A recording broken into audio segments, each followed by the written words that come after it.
I'm going to show you an example of an attack now. I'm going to keep this simple. I'm going to only describe it as an example. I'm not going to describe all the options and things, as it'll take far too long. This area of the rules is open to interpretation again, and this is my interpretation of what I think the rules mean. Okay, so the Union decide to declare an attack. They are the player with the tempo. This attack must be declared at the start of the tempo phase, and you pay 2 tempo points for all the units involved in an attack. So that could be a single base, or in this case it's 3 bases. Okay, so I've spent my tempo points, 2 tempo points. Next thing you do is you actually move into contact. Now this one's a bit problematical because it does imply that you go into base combat, but all the examples show the 2 units being 1 base width away. So I'll follow the examples even though I'm not sure about it. One thing you must do, because this is a move into contact, I've got a total of 3 base widths I can move, which is 9 centimeters rather than 2 base widths if I wasn't moving into an attack. Okay. Next thing you do, you declare what the defending unit is going to do. Now it's an infantry v infantry attack, so all I've got is counter charge, or actually fire at the attacking unit. So in this case we are going to elect to fire. So those become the Confederate orders, whereas the Union is following its orders, which is to launch an attack. Each part of the attack is resolved separately. So although there's 1 unit of Union there, there's going to be 2 units moving into base contact. So we're going to mark the first 2, attack and defender, that's going to get resolved first. So we roll a dice for the attack. The Union get 5 and the Confederacy get 2. And you can add in all your modifiers for an attack.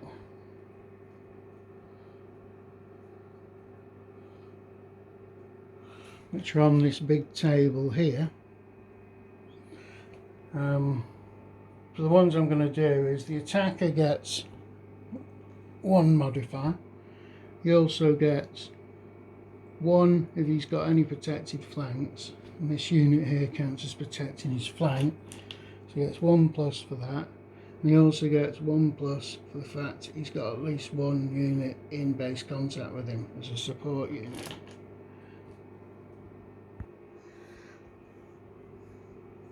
Another modifier for the attacker is the fact that the defender intends to fire at close range, so that's -1. Now we do the same sort of process for the Confederacy. They get +1 for a protected flank and +1 for a supporting unit. And so we add up the 2, they've got 7 and these guys got 4, so the difference is 3. So you look that up on the attack to outcome table. Correction, that's not the outcome table, it's the attack results table. There's a very, very subtle difference. So the result being a difference of 3 means the defender takes 1 level of shaken. Now they can still carry on with their orders, because even though it doesn't say it, this table is completely inadequate and it needs a lot more information on it. But I know in this case I can carry on with my orders. I would only lose my ability to act as ordered if the attacker won by 2 or more. Now, because they've won by 3 or more, I've got 1 shaken level, so I can fire, and I fire with my new shaken level, but I can't countercharge it, and I wasn't going to countercharge it anyway. Okay, the Confederates can now do their firing. Nothing to remember about attackers. No, I won't mention that. Alright, so the Confederates do their firing. So this is quite a normal thing. So you roll a die, and we say the Confederacy get a 2, and the Union roll a 2. As well, you add on your modifiers. So that's 2 for first fire in both cases. So I'll mark it as a first fire, so I know that that's going to. You get +1 for your support on both sides.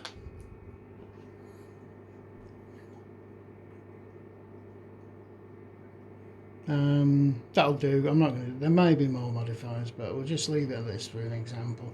So basically, you've got a total of 5 on the Union side and a total of 5 on the Confederacy side. So the difference is 0. So that firing has. So you then repeat the process for the other unit and do that.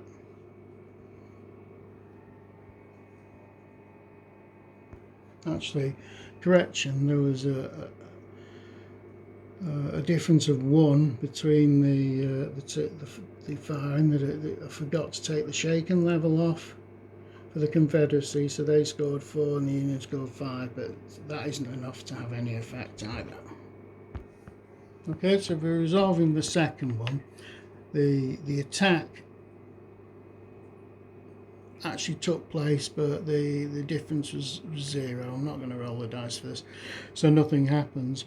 The Confederates yet again have opted to fire at close range, and they're able to they get a result of 3 difference between them and the Union fire roll, and that results in the target falling back 1 base width and going to ground.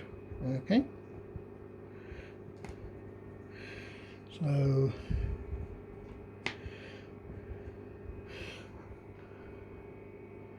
right. So that's the entire attack resolved, and we now look on the outcome table. Now this says it's a table in the book, but it isn't. It's a set of bullet points. Now why on earth would you refer to it as a table? It's obviously something that should be a table, yet in this case it's bullet points. It's just another example of the inconsistencies and problems with it. Now the result of this is the side that has the highest number of shaken levels, which is us, which is the Confederacy, which is got 1 level, will fall back 1 base width. Okay.